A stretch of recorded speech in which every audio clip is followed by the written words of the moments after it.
bisa juga tidak ditemukan pelanggaran yang memenuhi syarat. Apakah bupati harus diajukan untuk diganti apa tidak, diimpeach apa tidak? Kira yang paling penting harus dicatat oleh teman-teman warga Pati adalah bahwa namanya impeachment, namanya pemakzulan bupati atau wali kota atau gubernur itu bukan sesuatu yang instan ya. Tidak bisa kalau itu sudah masuk ke mekanisme di DPRD atau mekanisme politik, maka harus ada tahapan-tahapan. Karena hukum itu harus melibatkan dan mengabdi kepada semua kepentingan, tidak hanya kepentingan satu persatu elemen atau kelompok tertentu.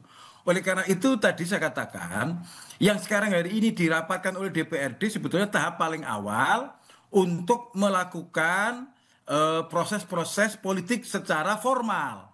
Jadi kalau orang demonstrasi, orang memberikan aspirasi, kemudian memberikan pressure, tekanan politik, itu kan sifatnya di luar mekanisme hukum, mekanisme di dalam proses. Tapi kalau sudah masuk ke DPRD, nah itu masuk proses hukum.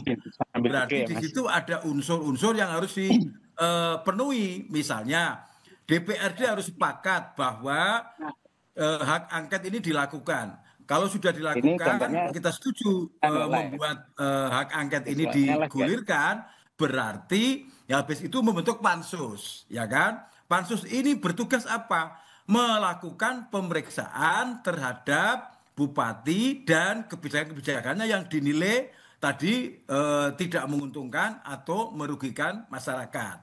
Tapi harus diingat, keputusan hak angket nanti, keputusan pansus nanti kan juga harus dipastikan keputusannya seperti apa. Bisa kemudian misalnya keputusannya, oke, ditemukan pelanggaran sehingga bupati layak diusulkan diberhentikan. Atau yang kedua, bisa juga tidak ditemukan pelanggaran yang memenuhi syarat. Apakah bupati harus diajukan untuk diganti apa tidak, diimpeach apa tidak. Jadi tetap saja proses politiknya kemungkinan itu masih bisa dua-dua. Bisa pansus itu memutuskan yes di proses impeachment atau tidak proses impeachment itu loh. Jadi masyarakat harus melihat dua kemungkinan gitu loh. Baik. Karena ini hukum kan belum inkrah ya, nanti proses itu kan belum inkrah. Nah setelah itu baru untuk memutuskan, setelah hak angket disetujui, kemudian pansus dibentuk, baru pemeriksaan itu ya, pemeriksaan para pihak diundang, wakil dari rakyat diundang, mungkin wakil yang demo-demo juga diundang, asosiasi diundang, masyarakat diundang, kemudian mungkin pemerintah daerah, OPD diundang untuk mengecek bener nggak ini ada pelanggaran oleh bupati, layak nggak pelanggaran ini berujung ke impeachment. Jadi masyarakat memang harus mengerti ini gitu, karena tahapannya memang begitu. Setelah itu baru diusung setelah kemudian pemeriksaan selesai, kemudian kesimpulan didapatkan, baru kita lihat kesimpulannya. Apakah pansus merekomendasikan untuk diimpeach apa tidak gitu Mas. Memang berarti artinya ini warga tidak bisa dilibatkan sebagai perwakilan dari aliansi warga begitu, tidak bisa dilibatkan dari awal begitu, hanya dipanggil nanti ketika saat diumumkan. Ini konteksnya untuk menghindari ketidaksabaran warga yang nantinya kemungkinan ada potensi yang terus berdemo berjilid-jilid begitu kemungkinan. Nah, itulah saya kira yang saya sebut DPRD harus responsif dan mendengarkan pendapat masyarakat, ya, mendengarkan baik yang kelompok tertentu yang lain. Jadi kalau DPRD kan harus melakukan ini secara objektif juga, kan DPRD kan memiliki kewenangan untuk melakukan pemeriksaan. Jadi pemeriksaan DPRD itu juga harus objektif.